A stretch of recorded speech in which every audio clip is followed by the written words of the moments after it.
The knock at midnight. The wind howled through the trees, and snow fell hard on the lonely planet of Arcanus 9. The land was cold, quiet, and forgotten by most of the galaxy. But in a small wooden cabin, hidden deep in the forest, one man still lived. His name was Jack Carter, a former human soldier who left the war years ago. He wanted peace. No more fighting. No more killing. Just silence. He sat by the fireplace, holding a metal cup of hot tea. Outside, the storm was getting worse. Snow hit the windows like tiny rocks. Jack pulled his old coat tighter around his shoulders. Then it happened. Bang, bang, bang. A loud knock on the door. Jack froze. No one ever came here. He had lived in this cabin for 5 years, and not a single visitor. He reached for the old plasma pistol under the table. Bang, bang, bang. The knock came again, this time louder, faster. He slowly moved to the door, his gun ready. The storm roared behind the wooden walls. "Who's there?" Jack shouted. No answer. He opened the door just a little. Wind and snow rushed in. And then he saw her. A girl. No, an alien girl, stood there, shivering. Her skin was a soft blue, her eyes big and glowing. She had no shoes, just torn clothes, and blood ran down her arm. "Please," she cried. "Let me in. It's coming." Jack didn't move. His fingers stayed on the trigger. "What's coming?" he asked. She looked behind her, into the dark forest. "The beast. It hunts me. Please, please help."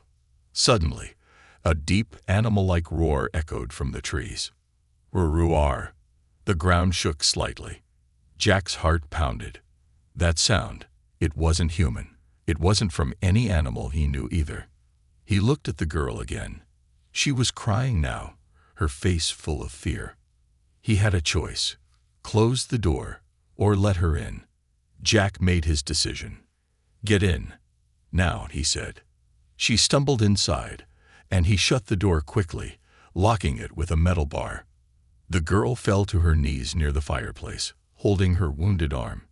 Jack kept his pistol in hand. "What are you? Who are you?" "My name is Kale," she said, breathing hard. "I escaped the labs. They made the beast. They sent it to kill me." Jack narrowed his eyes. "Labs? What labs?" She looked up at him. "Human labs."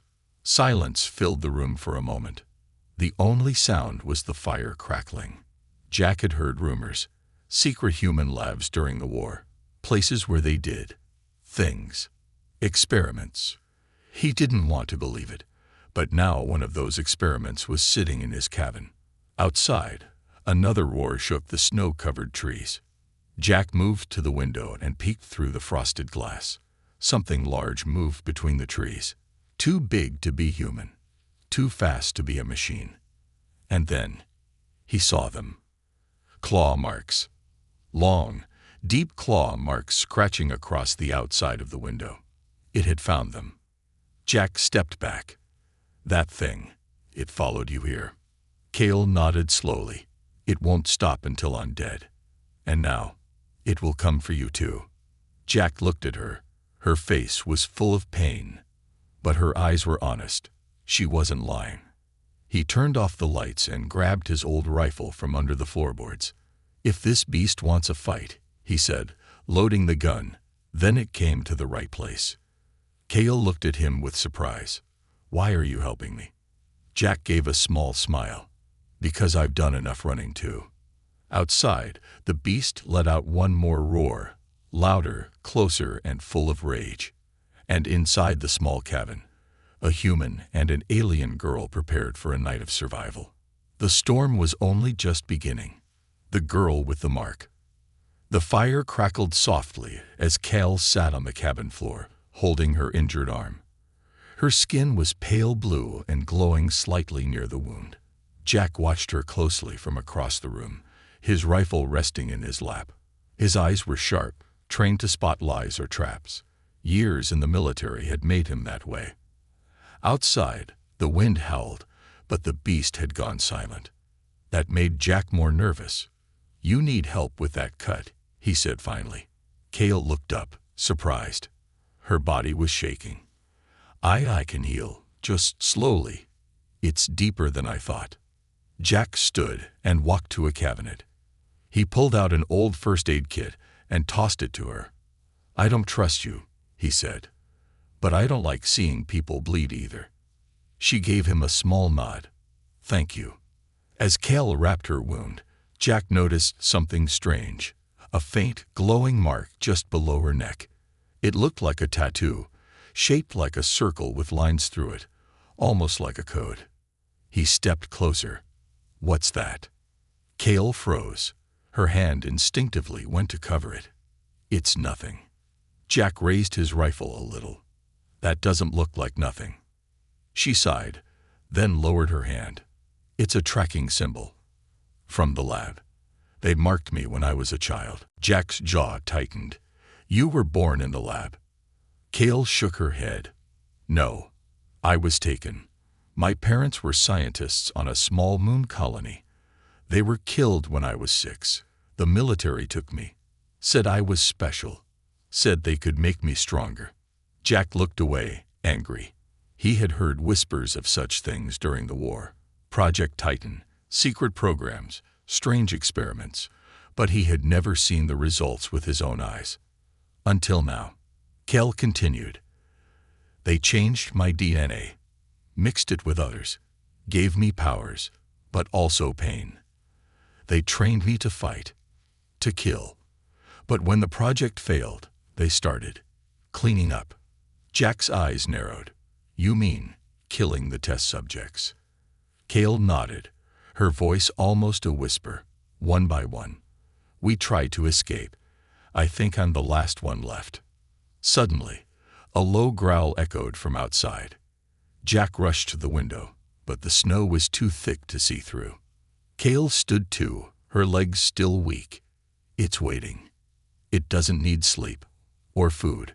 It only wants one thing." Jack's hand gripped the rifle tighter. "You." A long silence followed. Then Kale asked, "Why did you let me in? Most humans would have closed the door." Jack didn't answer right away. He sat down again and stared at the fire. "I've done things I'm not proud of," he said finally. "I followed orders, protected people I didn't even believe in. But when I saw you standing there, alone, bleeding, terrified, I saw someone who didn't deserve to die." Kale's eyes softened. "Thank you, Jack."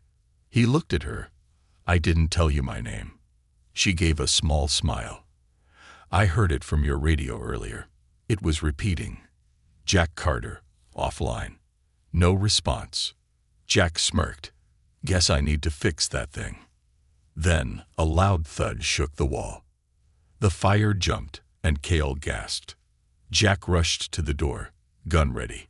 He opened the viewing hatch, but saw nothing, just snow. Then he looked down. 3 long claw marks, fresh, deep, carved into the wooden wall.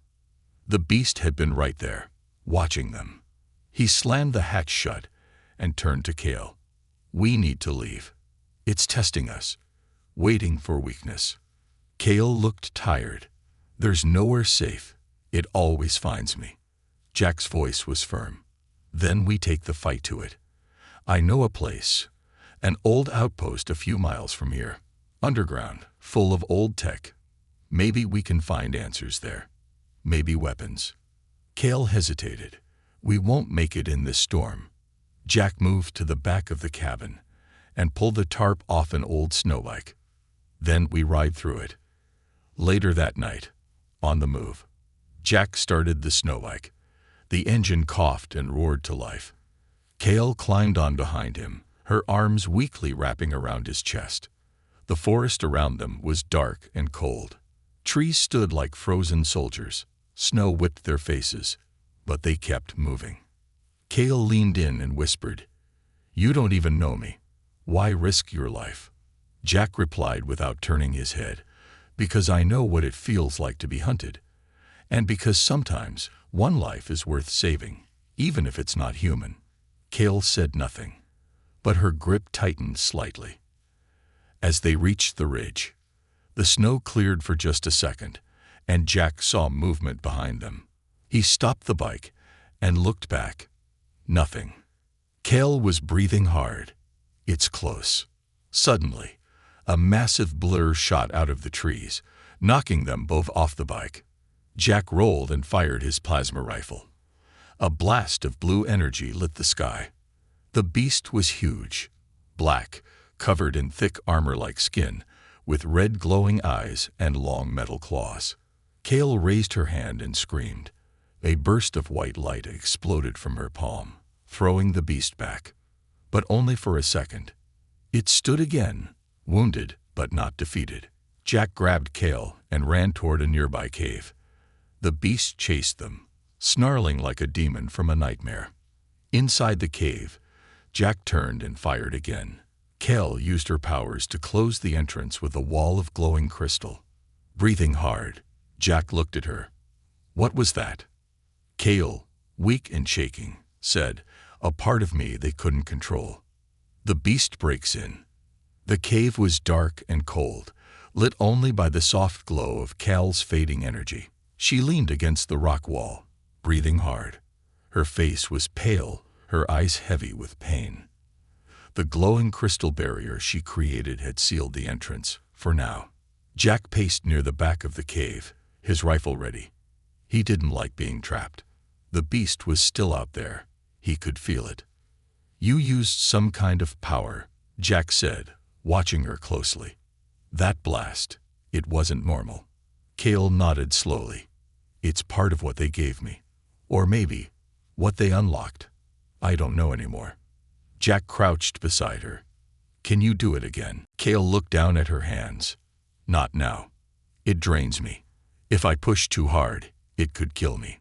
Jack didn't like that answer. Then we can't stay here. The thing will come back. Kale gave a weak smile. It always does. Suddenly, a soft cracking sound echoed through the cave. They both froze. Jack raised his rifle, eyes scanning the shadows. The sound came again. A slow, steady crack. Crack. Crack. Kale's eyes widened.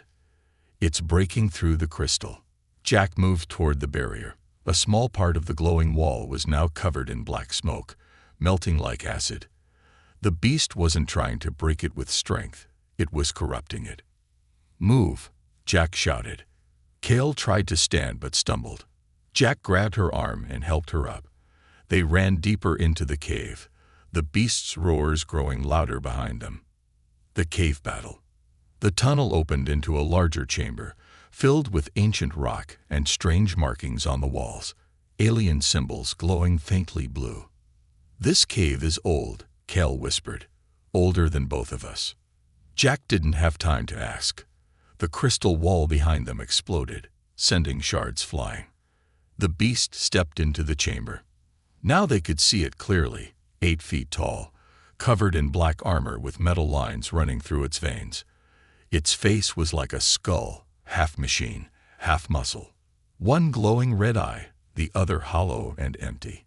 It let out a loud metallic roar, shaking the ground. Jack fired.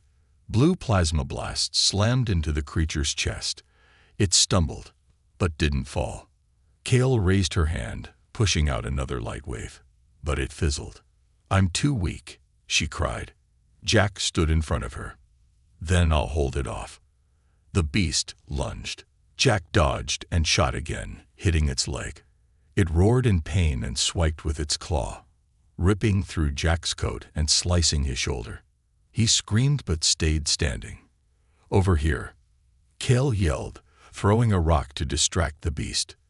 The creature turned. Kale, even weak, stepped forward and opened her palm.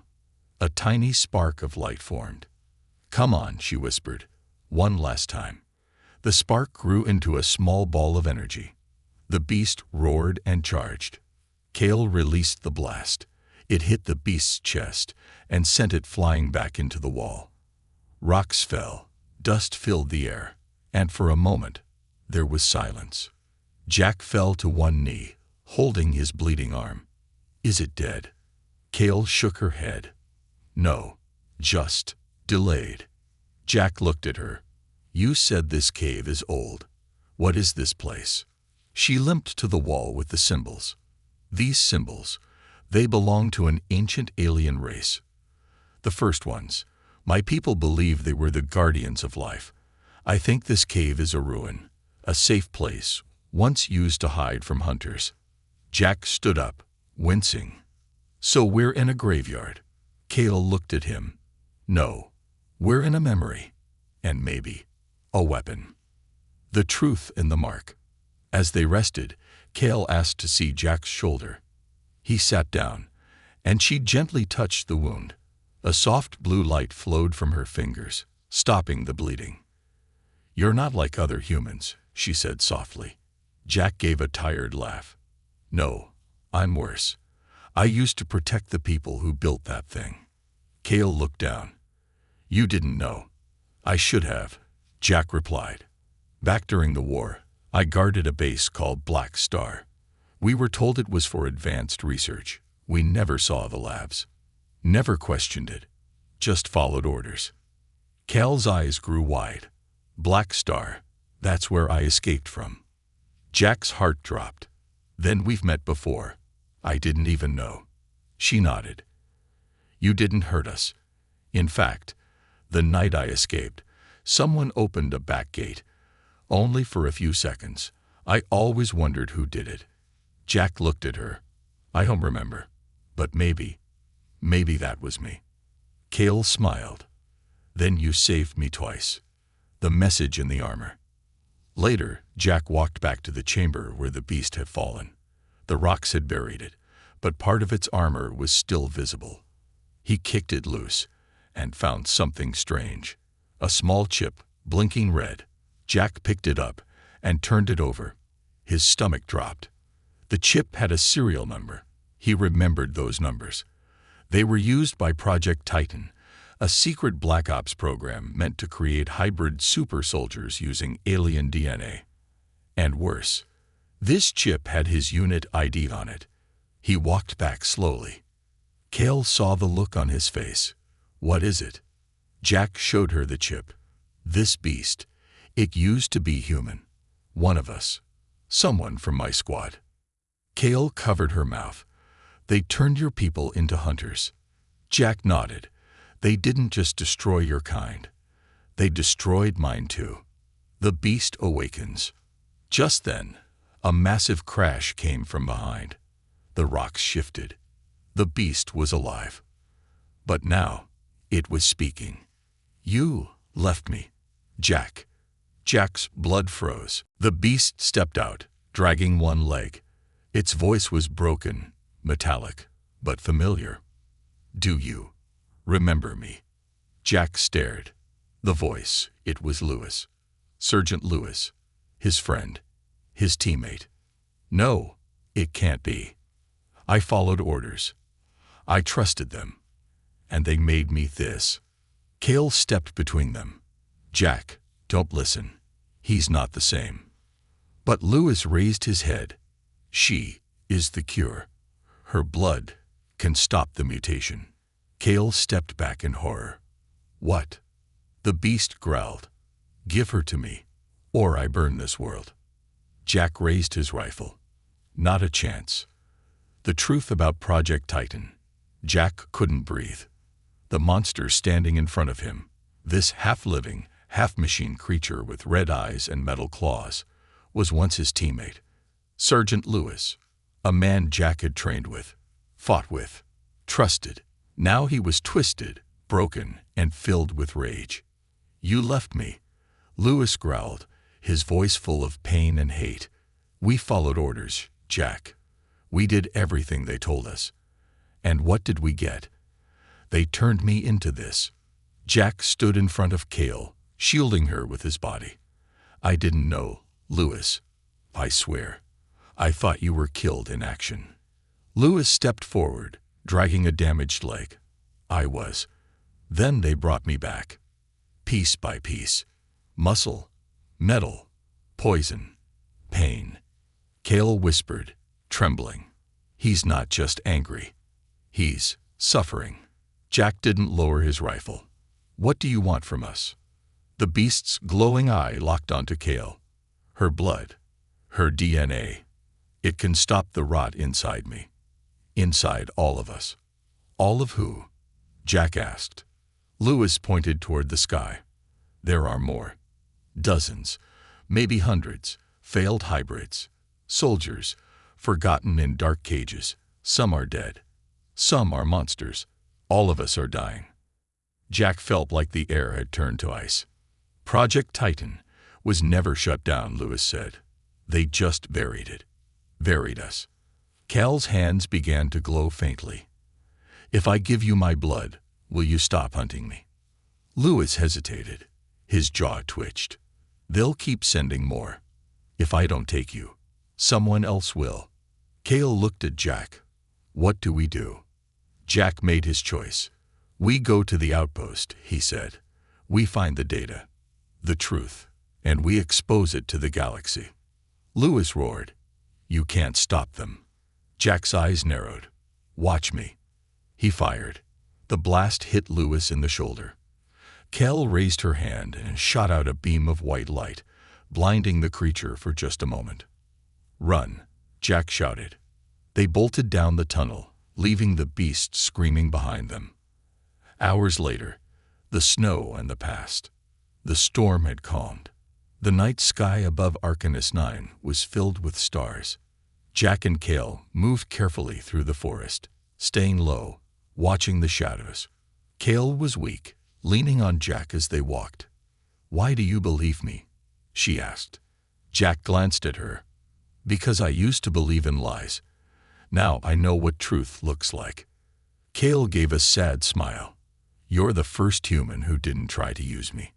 Jack didn't smile back. I'm the first human who saw you as a person.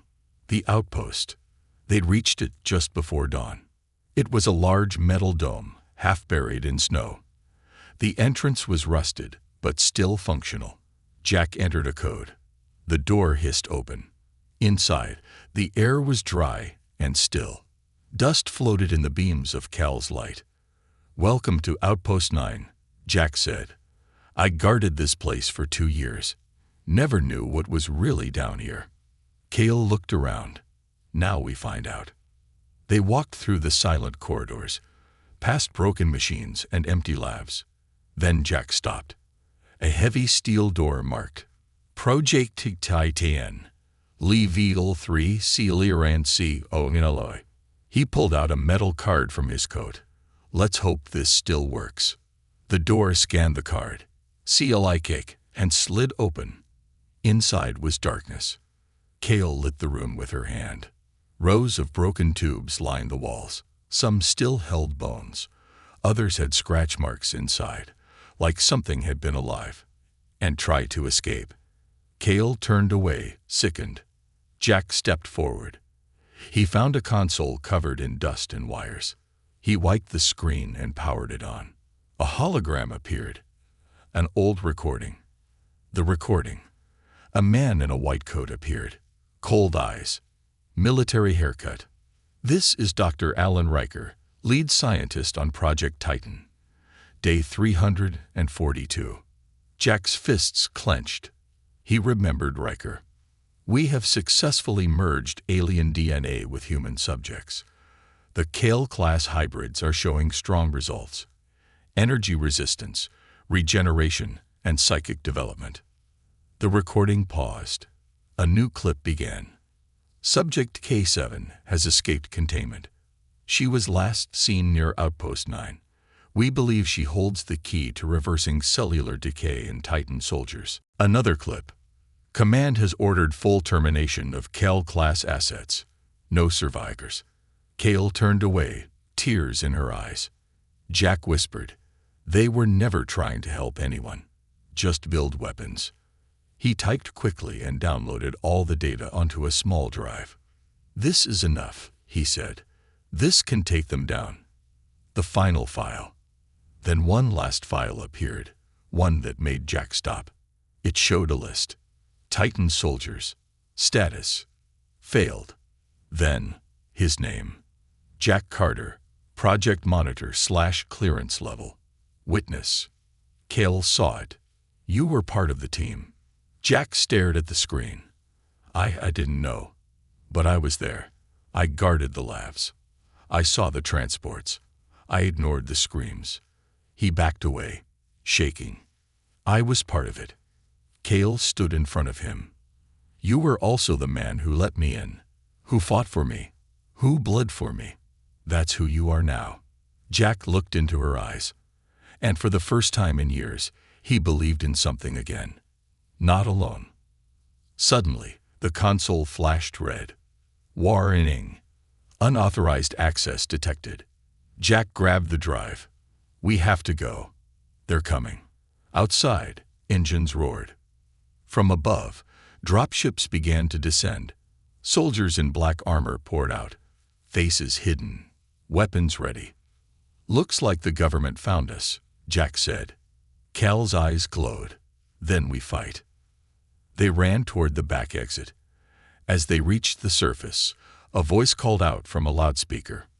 Cale, surrender now and you will not be harmed. Jack Carter, you are ordered to stand down. This is your final warning. Jack raised his rifle. Guess I'm not good at following orders. Cale smiled. Good. The last stand begins. Snow whipped across the frozen ground as black armored soldiers closed in on the outpost. Dropships hovered overhead, their engines roaring like thunder. Bright searchlights cut through the night. Their target was clear, Cale, and anyone protecting her. Jack Carter and Cale crouched behind a broken metal wall, near the rear exit of the old base. Jack checked his rifle. Only 4 plasma charges left. Not enough, but it would have to do. Cale was silent, her hands glowing faintly as she focused her energy.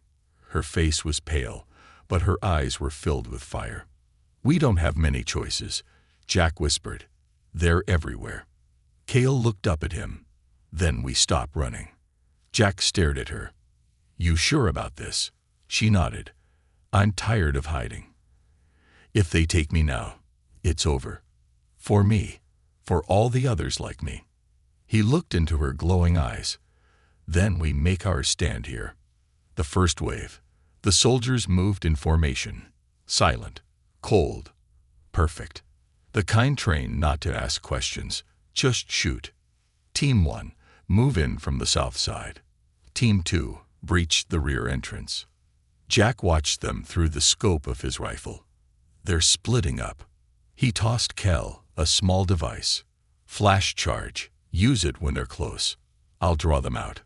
Before Cale could answer, Jack stood up and fired. Zap. The shot hit one soldier in the chest. He dropped. Immediately, the others opened fire. Cale hit the flash charge. A blinding white light burst through the darkness. The soldiers staggered, blinded. Cale raised both hands and pushed outward. A wave of pure energy exploded from her, knocking the soldiers back like paper dolls. Jack grabbed her hand. Go. This way. They rushed into a narrow canyon near the outpost, steep rocks on both sides. A trap, a perfect place to make a final stand. Preparing the battlefield. Jack set up the last few mines and traps he had stored in his bag. Old war gear. Rusty. But it still worked. Cale stood in the middle of the canyon, arms shaking, sparks of energy circling around her body. You've never used this much power before, Jack said. She nodded. It's growing. Faster than I expected. I don't know how long I can hold it. Jack placed a hand on her shoulder. Just hold long enough. Cale took a deep breath. Why do you care so much? I'm not even human. Jack looked at her. Doesn't matter. You're real. You feel pain. You fight. You protect others. That's more human than most of the people chasing us. Cale smiled faintly. Then let's give them a reason to remember us. The second wave arrives. More soldiers poured into the canyon. This group had heavier armor, faster weapons. Jack opened fire. Cale raised a shield of light, blocking plasma bolts. The ground shook as mines exploded. Metal and snow flew through the air. But still, they kept coming. One soldier reached Cal, his weapon raised. She caught his wrist, and her touch burned through his armor. He fell, screaming. Jack was bleeding from a cut on his forehead. His shoulder wound had reopened. Still, he fought. Then came a voice through a speaker, the voice from the sky. Cale, Jack, stand down. This is your final warning. A new ship landed. Sleek, bigger. It opened, and from it stepped a tall man in a long black coat. Dr. Alan Riker. Cal's eyes filled with rage. Jack raised his rifle, but Riker held up a hand. Easy, Carter. We're not here to kill you. We're here to clean up a mess. Cale stepped forward. You are the mess. Riker smiled coldly. You don't understand, Cale. You are the only success. You are the cure. Your DNA can end the suffering of our soldiers. We need you alive. Just come with us. And no one else has to die. Jack shouted. You're lying. Riker turned to him. Maybe, but isn't a cure better than more death? You could help them, Cale. Save lives. Cale looked torn. Jack whispered, don't listen to him. Riker took another step. Come now, girl. You were made for this. You're not real. You're a product. A weapon. A tool. The useful one last time. Cal's hands started glowing. No, she said, voice trembling. I'm not a weapon. Her entire body lit up. White, gold, blue, all at once. I'm alive. Cal's awakening. A pulse of energy burst from her chest. It lifted Riker and the soldiers off the ground and threw them back. Jack dropped to his knees, shielding his eyes. The entire canyon shook. The snow melted in a perfect circle around her. Cale floated a few feet off the ground, her hair glowing, her arms wide. She screamed, not in pain, but in power. Her memories flashed, her parents, the lab, the cage, the beatings, the fear. All of it fed the energy inside her, and she let it go. The shockwave knocked over the ship. Soldiers ran. Riker crawled away, coughing, his coat burning. Then, silence. Cale fell to her knees. Jack rushed to her. She was alive, but barely conscious. Jack, she whispered. Did I?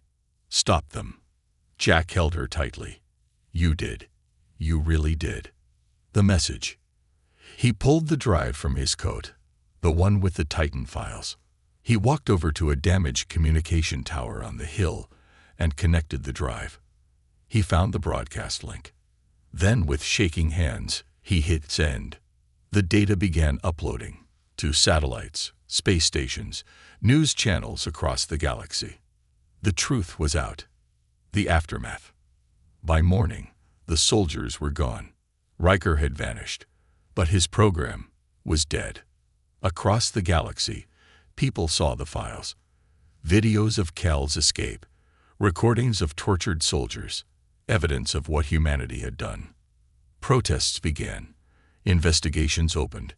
The project was exposed. Cale woke up in Jack's arms, her strength slowly returning. I thought I lost you, he said softly. She smiled. I'm not going anywhere. The symbol. Before they left the canyon, Cale walked to a rock wall and carved something into the stone, a circle with 3 lines, the same symbol on her neck. What is it? Jack asked. A reminder, she said, of what they tried to turn me into, and what I chose to become. The beast was once human. Snow drifted gently from the sky. The battle was over. The soldiers were gone. The outpost was silent. The world had gone still. Cale sat near the edge of the canyon, wrapped in Jack's old coat, her blue skin pale from exhaustion. Her hands trembled, not from cold, but from the storm of emotions swirling inside her. Jack stood nearby, staring at the smoking ruins of the crashed ship. The broadcast had been sent. Project Titan was exposed. But he didn't feel victory. Not yet. Too many questions still burned in his mind. too many shadows still moved in the dark. Then he heard it. A slow, heavy crunch of footsteps in the snow. Jack turned, rifle raised. Out of the forest stepped the beast. It limped, its armor cracked, one red eye flickering like a dying star. Metal and flesh fused together in a way no living thing should bear. Snow melted beneath its feet, steam rising from its exposed circuits. But it wasn't growling. It wasn't attacking. It was walking slowly, and in its hand, held tight like something precious, was a photo. Jack narrowed his eyes. "Lewis." The beast looked at him. "I saw the message," it rasped. "You sent it. You told the truth." Cale stood beside Jack now, quiet, watchful. The beast looked at her, its eyes softened. "I remember now," Lewis said. "The last day before the cage. You were just a girl. You hid behind a wall. I let you go. I thought it would mean nothing, but it meant everything." Cale stepped forward, cautious. "You saved me." Lewis nodded, slow and stiff. "I was still human then. Still me." He held out the photo. Jack stepped closer and took it gently. It showed 3 soldiers, smiling, arms around each other. Jack, Lewis, and a third man, Private Henley, all young, all clean, all unaware of what they would become. Jack's voice cracked. "Where did you find this?" Lewis replied, "They kept it. As a test, to see if we'd remember who we were. Most of us forgot. But I held on." Cale whispered, "Then you're not a beast. Not fully." Lewis laughed, a broken metallic sound. "I wish that were true." He lifted his arm. The metal was spreading, growing up his neck, his jaw. "I don't have long. The virus, the program inside me is failing. Soon, I'll lose what's left." Jack stepped forward. "Let us help you. There's still time." Lewis shook his head. "No, I came here for one thing." He turned to Cale. "I hurt you. I hunted you. I did terrible things. Not because I wanted to, but because they programmed me to obey. I never got to say, 'I'm sorry.'" Cale's eyes filled with tears. "You were a victim too." Lewis nodded. "But I made others victims. I saw their faces. I heard their screams.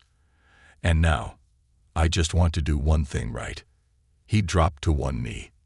"Cale, if there's anything of me left, use it. My blood, my tech, my code. If it helps stop them, then I can die as a man." Cale knelt too, placing her glowing hand over his chest. "I won't take anything from you," she said, "but I will accept your help." Her glow grew brighter. White light passed from her hand into his heart. And for a moment, just one moment, Lewis smiled. Then he slumped forward. The red eye flickered and went out. Silence. Jack lowered his head.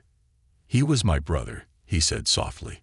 "We shared a trench, 100 fires, and they turned him into this."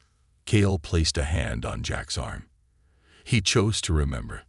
That means everything." The DNA transfer. Later that day, Cale worked inside the ruined outpost using recovered tools and Lewis's internal tech. She extracted what little clean data remained from his system. His altered DNA, once designed to kill, was now part of the cure. Jack stood at the door, keeping watch. He could feel the world shifting. "I thought we were done," he said. "But I was wrong. This goes deeper. There are more of them, aren't there?" Cale nodded. "Hundreds. Maybe more. Locked in labs. Forgotten. Some are just children." Jack's voice hardened. "Then we're not done yet." The underground file. While searching Lewis's armor, Jack found something else. A memory drive. Encrypted. He plugged it into the outpost terminal and watched. A video began to play, fuzzy, shaking, as if taken in secret. A hallway, white walls, a row of cages. Inside one, a child with blue skin. Another cage, a teenager with red eyes. Another, a hybrid with metal arms. A voice whispered behind the camera. They say these are monsters. But I see children. I see fear. Kale watched in silence. This was filmed by a nurse, she said, one who tried to help us. She was caught. We never saw her again. Jack stared at the screen. The last cage showed a boy, young, human, but with a glowing mark like Kale's. Kale gasped. That's Gino, my brother. They said he died. Jack stood frozen. He's alive. Kale's voice shook. We have to find him. Jack turned off the screen. Then that's what we'll do. A new mission. That night, Kale and Jack buried Lewis in the forest. No ceremony, no music, just silence and snow. Jack placed the photo on the grave. I'll remember you how you were, he whispered, not what they made you. Kale stood beside him. Then they looked at each other. Two survivors, two fugitives, two soldiers who never asked for war. We send the rest of the data, Jack said. We find the others. And we burn every lab to the ground. Kale nodded. Together. Humanity. F***, yeah, ***. It started with a signal. A pulse of light beamed through the stars, carrying truth, pain, and hope. The Project Titan files, the footage of the labs, and the story of Sergeant Lewis. All of it was sent to every corner of the galaxy. No more lies. No more hiding. And no more monsters in the shadows. Jack and Kale had exposed everything. But now, they had to finish what they started. 3 weeks later, the final plan. Inside a small cargo ship stolen from the ruins of Outpost 9, Kale sat at a table, surrounded by glowing blue maps and cracked holograms. Her hands were steadier now, her power more controlled. She had grown stronger, not just physically, but in spirit.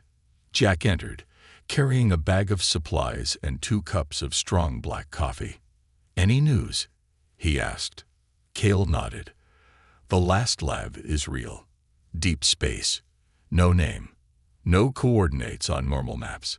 But we cracked a code from Lewis's chip. It's called Facility 0. Jack raised his eyebrows. Sounds friendly. She turned to face him. They're holding at least 70 hybrids there. Some children. Some adults. All forgotten. All waiting. Jack sat down beside her. Then we break the door. Kale looked at him. This time, we're outnumbered. Outgunned. We can't win with just weapons. Jack smiled. That's fine. We'll win with something stronger. She blinked. Like what? Jack leaned in and tapped her chest. That. Your heart. Your truth. Your light. You were built to be a weapon. But you became a symbol. And symbols are what start revolutions. Kale looked away, trying to hide the small tear in her eye. You always know what to say. Jack shrugged. Nah. I just say what matters. Arrival. Facility 0. The ship exited hyperspace and slowed as it approached a black structure floating near a red dwarf star. Facility 0 was massive, like a fortress in space. No windows, no life signals, just steel and silence. Any security? Jack asked. Kale stared at the screen. Yes, a lot. Dozens of turrets, drones, and ships surrounded the place. Inside, deep within its cold heart, were hybrid cells, cages made of energy, filled with beings the world had forgotten. Jack stood. Let's knock. The infiltration. Using old clearance codes and stealth tech from Lewis' memory files, they landed undetected in a lower docking bay. Jack led the way, rifle ready. Kale walked beside him, her hands glowing softly, prepared for what was to come. They passed long corridors with flickering lights and rows of sealed doors. The air was heavy, like the building itself was holding its breath. Jack whispered, "This place gives me flashbacks." Kale stopped at a large steel door. This is the central chamber. Beyond this wall are the prisoners. She placed her hand on a scanner. Her DNA triggered the lock. The door slid open. The Forgotten. Inside were rows of containment pods, some glowing blue, some dark, some filled with sleeping figures, small, fragile, alien, or mutated. Kale walked forward slowly, her face trembling. "Gino," she whispered. A small pod near the back flickered. Inside, a young boy with glowing eyes and a mark just like hers lay unconscious. She ran to the glass. "Gino, it's me. Kale. I'm here." Jack began unlocking pods one by one. Some hybrids stirred. Some opened their eyes for the first time in years. Then, alarms blared. Red lights flashed across the chamber. A cold voice echoed from the ceiling. "Unauthorized access detected. Lockdown initiated." Kale turned to Jack. "We have to wake them up. Fast." Jack shouted, "Go pod by pod. Wake the ones who can walk. We'll carry the others." Kale placed her hand on Gino's pod and released a soft energy pulse. The pod hissed open. Gino gasped for air. His eyes shot open. "Cal." She hugged him, tears falling freely. "I found you. I never stopped looking." Gino held her tightly. "They said you were dead." Kale smiled through her tears. They were wrong. The resistance awakens. Across the chamber, the hybrids began to stir.